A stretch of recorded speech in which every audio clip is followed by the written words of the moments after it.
আসসালামু আলাইকুম। আমন্ত্রণ চ্যানেল সংবাদের সঙ্গে আছি হৃদয় হোসেন। বিস্তারিত সংবাদের শুরুতে জানিয়ে দিচ্ছি ফ্রেশ প্রিমিয়াম টি সংবাদ শিরোনামগুলো। চট্টগ্রামের বিমান বাহিনীর প্রশিক্ষণ যুদ্ধ বিমান দুর্ঘটনায় এক পাইলট নিহত, যান্ত্রিক ত্রুটিতে আগুন ধরে কর্ণফুলী নদীতে বিধ্বস্ত।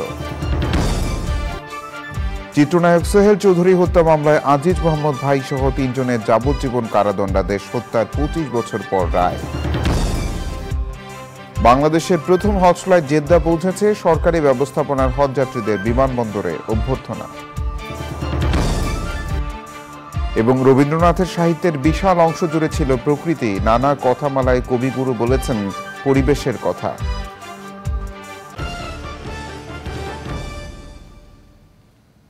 সংবাদ শিরোনামগুলো জানাচ্ছিলাম। এখনকার সংবাদ আয়োজন একই সঙ্গে চ্যানেলের ইউটিউব চ্যানেল এবং চ্যানেলের ওটিটি প্ল্যাটফর্ম আইস্ক্রিনে লাইভ স্ট্রিম হচ্ছে। চট্টগ্রামের কর্ণফুলী নদীতে বাংলাদেশ বিমান বাহিনীর একটি প্রশিক্ষণ বিমান বিধ্বস্ত হয়ে স্কোয়াড্রন লিডার অসীম জাওয়াদ নিহত হয়েছেন। প্রশিক্ষণ যুদ্ধ বিমানটি যান্ত্রিক ত্রুটির কারণে দুর্ঘটনায় পড়ে। এতে আরেক পাইলট প্রাণে বেঁচে যান। অসীম জাওয়াদের আকস্মিক মৃত্যুতে ভেঙে পড়েছেন তার স্বজনরা। চট্টগ্রাম থেকে চৌধুরী ফরিদ ও মানিকগঞ্জ প্রতিনিধি সানোয়ার হোসেন সানুর পাঠানো তথ্য ভিডিও চিত্রে রোকসানা আমিনের রিপোর্ট। চট্টগ্রামের পতেঙ্গা এলাকায় বোট ক্লাবের কাছে কর্ণফুলী নদীতে বিমান বাহিনীর প্রশিক্ষণ যুদ্ধ বিমানটি বৃহস্পতিবার সকাল 10:30টার দিকে বিধ্বস্ত হয়। আন্তঃবাহিনী জনসংযোগ পরিদপ্তর আইএসপিআর জানিয়েছে, বাংলাদেশ বিমান বাহিনীর প্রশিক্ষণ যুদ্ধ বিমানটি যান্ত্রিক ত্রুটির কারণে দুর্ঘটনায় পড়ে। বিমানের 2 জন পাইলটকে উদ্ধার করা হয়। তাদের মধ্যে আহত স্কোয়াড্রন লিডার অসীম জাওয়াদ সম্মিলিত সামরিক হাসপাতাল সিএমএইচে চিকিৎসাধীন অবস্থায় মারা যান। নৌবাহিনী ও পুলিশ সহ বিভিন্ন সংস্থার কর্মকর্তারা ঘটনাস্থলে উদ্ধার তৎপরতা চালান। পতেঙ্গা থানার ভারপ্রাপ্ত কর্মকর্তা কবিরুল ইসলাম গণমাধ্যমকে জানান, যান্ত্রিক ত্রুটির কারণে প্রশিক্ষণ বিমানটিতে আকাশে আগুন ধরে যায়। চট্টগ্রামের পতেঙ্গায় কর্ণফুলী নদীতে বিমান বাহিনীর প্রশিক্ষণ যুদ্ধ বিমান বিধ্বস্তের ঘটনায় নিহত অসীম জাওয়াদের বাড়ি মানিকগঞ্জে চলছে শোকের মাতম। স্ত্রী, 6 বছরের মেয়ে ও 1 বছরের ছেলেকে নিয়ে চট্টগ্রামে থাকতেন পাইলট অসীম Javad.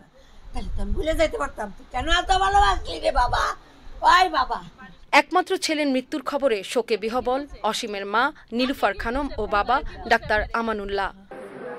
Squadron leader Mohammad Asim জাওয়াদের জন্ম 1992 সালের 20 মার্চ মানিকগঞ্জের সাটুরিয়া থানার গোপালপুর গ্রামে। বাংলাদেশ বিমান বাহিনীতে যোগ দেন 2010 সালে।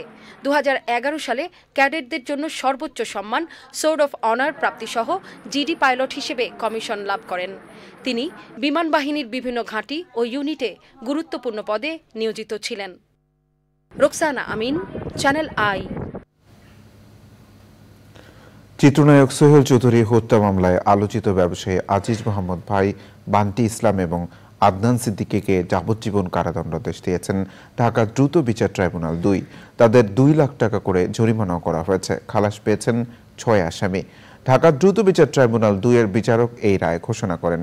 উপযুক্ত সাক্ষ্য প্রমাণের অভাব ছিল উল্লেখ করে রায়ে আদালত বলেন, সাক্ষীরা গা বাঁচিয়ে সাক্ষ্য দিয়েছেন। শহীদুল্লাহ রাজুর রিপোর্ট। দীর্ঘ 25 বছর পর 90-এর দশকের জনপ্রিয় চিত্রনায়ক সোহেল চৌধুরী হত্যাকাণ্ডের মামলায় রায় ঘোষণা করলেন আদালত। চাঞ্চল্যকর এই হত্যা মামলায় বৃহস্পতিবার দুপুর 1টায় রায় পড়া শুরু করেন ঢাকার দ্রুত বিচার ট্রাইব্যুনাল 2 এর বিচারক অরুণাভ চক্রবর্তী। রায়ে ব্যবসায়ী আজিজ মোহাম্মদ ভাইসহ 3 আসামিকে যাবজ্জীবন কারাদণ্ডের আদেশ দেন আদালত। তবে সাজা পাননি সোহেল চৌধুরীকে গুলি করা অন্যতম অভিযুক্ত শীর্ষ সন্ত্রাসী ইমন ও মামুন সহ 6 জন। সে সময় আদালতে হাজির ছিলেন 9 আসামির 2 জন। সে একজন ইন্টারন্যাশনাল ব্যবসায়ী, জোর করে সাজাটা তার উপর চাপানো হয়েছে। ন্যায় বিচার হয়নি এবং এটা কোনো অবস্থাতে কোনো একটা সাক্ষী আমাদের সম্পর্কে বলেনি। আদালতে রাষ্ট্রপক্ষ থেকে সাক্ষী যতটুকু এনেছে তারা কেউ এই ঘটনার কথা বলে নাই এবং তারা সাক্ষী দিয়েছে, তারা হলফ করে সাক্ষী দিয়েছে এবং তাদের ফ্যামিলি মেম্বারই অনেকে সাক্ষী দিতে আসেনি যে এই মামলা আমার আসামি সানজিদুল ইসলাম ইমনকে এই ঘটনার সাথে জড়িত ছিল না। শুধুমাত্র 16টা বছর আমি হাজতে আছি, আমি এখন রাষ্ট্রের কাছে দাবি করব যে আমার এই 16 বছর কে ফিরে দিবে। রায় ঘোষণার সময় আদালত বলেন, সাক্ষীরা গা বাঁচিয়ে সাক্ষ্য দিয়েছেন, গায়েব করে দেওয়া হয়েছে মামলার সিডিও। আদালতের যে অবজারভেশন সেখানে স্পষ্ট বলেছেন যে যেহেতু এই সাক্ষী যারা দিয়েছে তারা গা বাঁচিয়ে সাক্ষী দিয়েছে এবং তাদের চেষ্টা করা হয়েছে যে আসামিদেরকে এই মামলা থেকে কীভাবে খালাস করানো যায়, অব্যাহত এই ধরনের একটা অপচেষ্টা ছিল। তারপরেও অন্যান্য সাক্ষীর উপর ভিত্তি করে এই মামলাটা আজকে সাজাটা দেওয়া। 1998 সালের 17ই ডিসেম্বর রাজধানীর বনানীর ক্লাব ট্রাম্পের সামনে সোহেল চৌধুরীকে গুলি করে হত্যা করে সন্ত্রাসীরা। খুন হওয়ার পরের বছর আলোচিত ব্যবসায়ী আজিজ মোহাম্মদ ভাই, আশিস রায় চৌধুরী সহ 9 জনের বিরুদ্ধে অভিযোগপত্র দেওয়া হয়।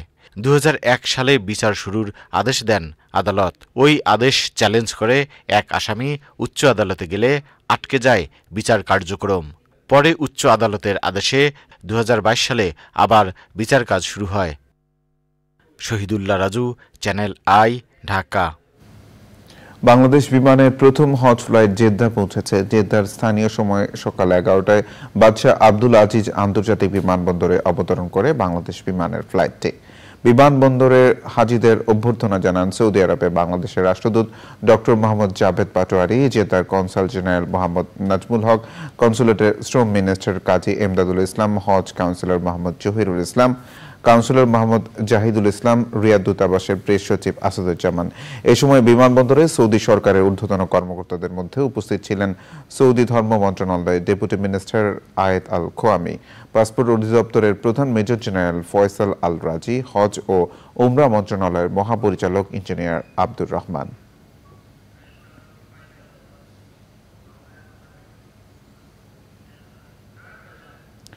রপ্তানি বাণিজ্যে গুরুত্বপূর্ণ অবদানের জন্য 140 ব্যবসায়ীকে সিআইপি রপ্তানি এবং 44 জনকে সিআইপি ট্রেড কার্ড দেওয়া হয়েছে।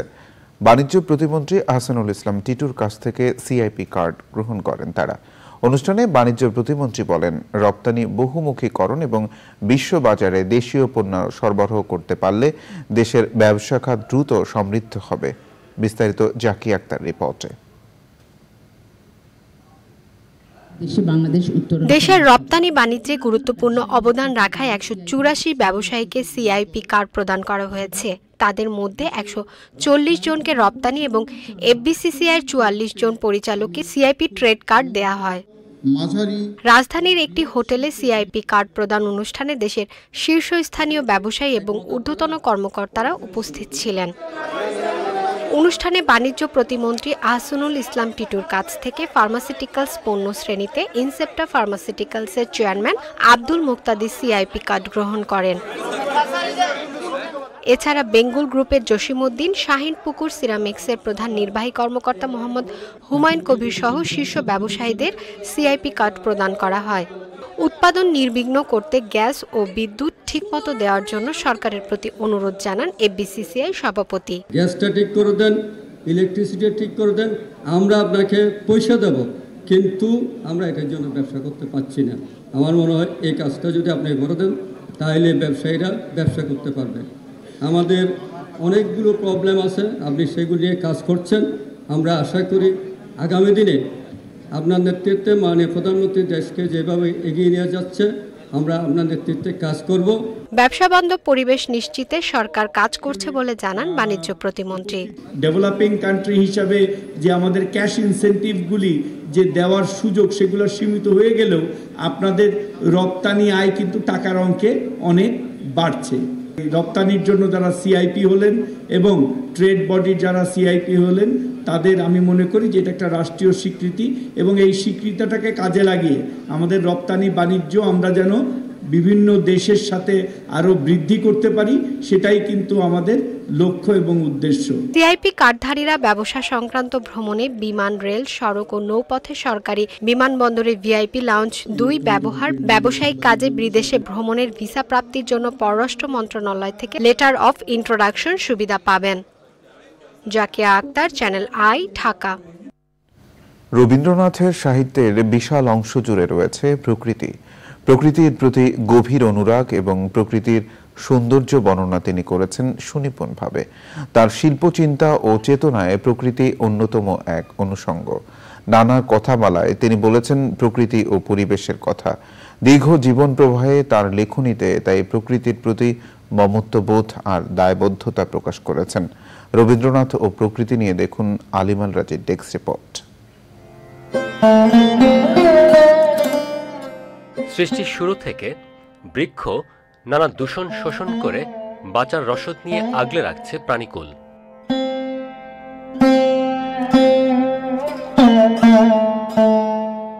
বৃক্ষের প্রতি তাই বৃক্ষপ্রেমীদের অকুণ্ঠ কৃতজ্ঞতা। বৃক্ষের সুশীতল ছায়া শরীরে মেখে বৃক্ষপ্রেমী রবীন্দ্রনাথও অর্ঘ্য অর্পণ করেছেন পূজারী হয়ে। সহনশীলতা, বিনয়ী, ত্যাগ, পরোপকারী বৃক্ষের বন্দনায় তিনি ছিলেন পঞ্চমুখ। বৃক্ষের মতো বহতা নদীর সঙ্গেও ছিল তার প্রাণের টান, গভীর বন্ধন।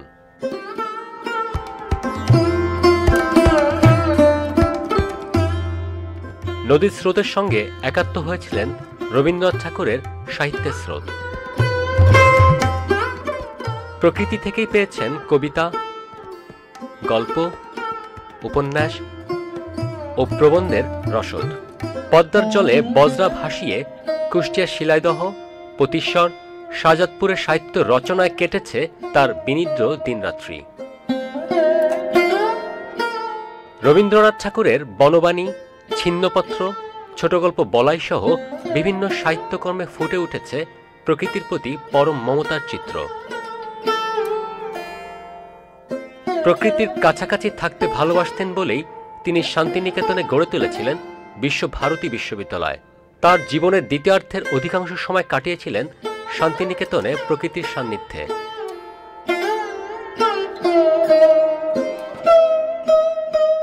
প্রকৃতিকে করেছিলেন আপনজন, বন্ধু এবং আত্মার আত্মীয়।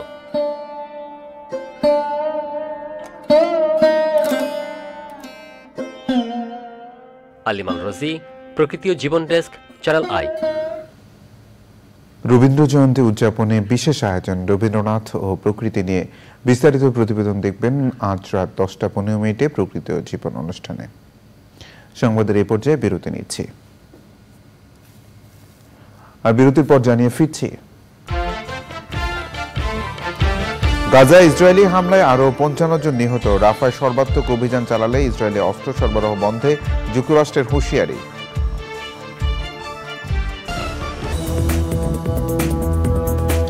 বিরতির পর আবার আমন্ত্রণ চ্যানেল সংবাদে। বিএনপি স্থায়ী কমিটির সদস্য গয়েশ্বর চন্দ্র রায় বলেছেন, দেশের মানুষের কোনো স্বাধীনতা নেই। ঢাকা রিপোর্টার্স ইউনিটি ডিআরইউতে এক আলোচনায় গয়েশ্বর চন্দ্র বলেন, দেশের মানুষ নয়, পার্শ্ববর্তী দেশকে খুশি করতে রাজনীতি করে আওয়ামী লীগ। এই সরকারকে বয়কট করার কোনো বিকল্প নেই বলেও মন্তব্য করেন তিনি। এবার আমিন জুয়েলার্স আন্তর্জাতিক সংবাদ।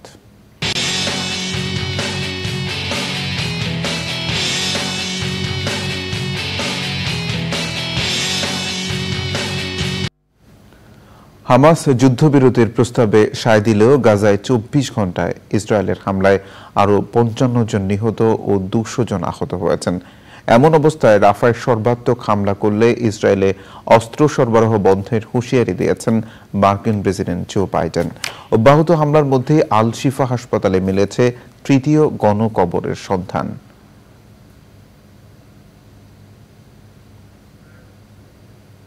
এবার কৃষি সংবাদ।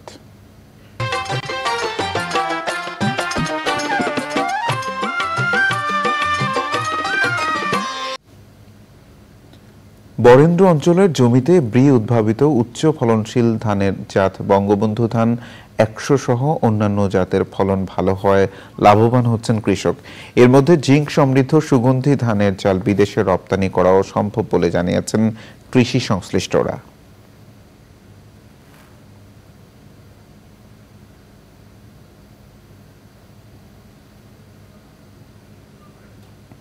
এবার প্রকৃতি সংবাদ।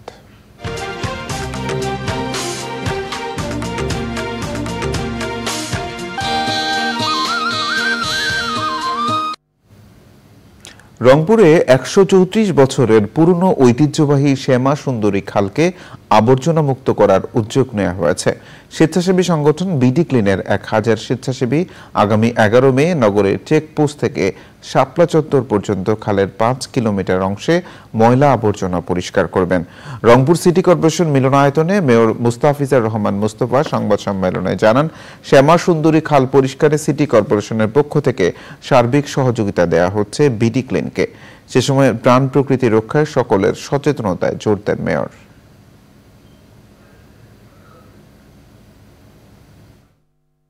এগারো তারিখে ক্লিনিং শুরু হবে এবং আমরা মাইকিং প্রচারের মাধ্যমে শ্যামা সুন্দরীর দুই ধারে যারা অধিবাসী আছে তাদেরকে আমরা অনুরোধ জানাবো। প্রথমে তো জরিমানার আওতায় না যাবে না, প্রথমে অনুরোধ জানাবো এবং এরপরে এমনই কঠিন হবে যার বাড়ির সামনে যে কেউ ফেলুক ময়লা, যার বাড়ির সামনে পাওয়া যাবে ময়লা তাকে জরিমানা করা হবে। এবার এক্সিম ব্যাংক বাণিজ্য সংবাদ।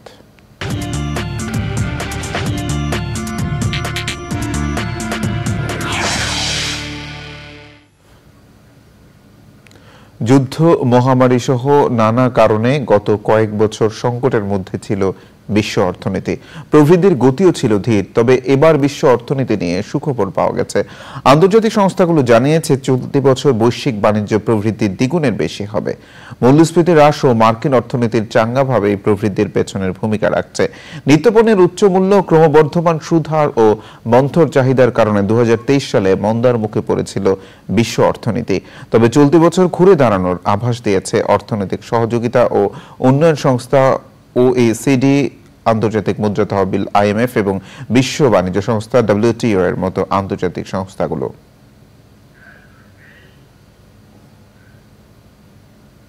সংবাদে আবারও বিরতি নিচ্ছি, আর বিরতির পর জানিয়ে ফিরছি।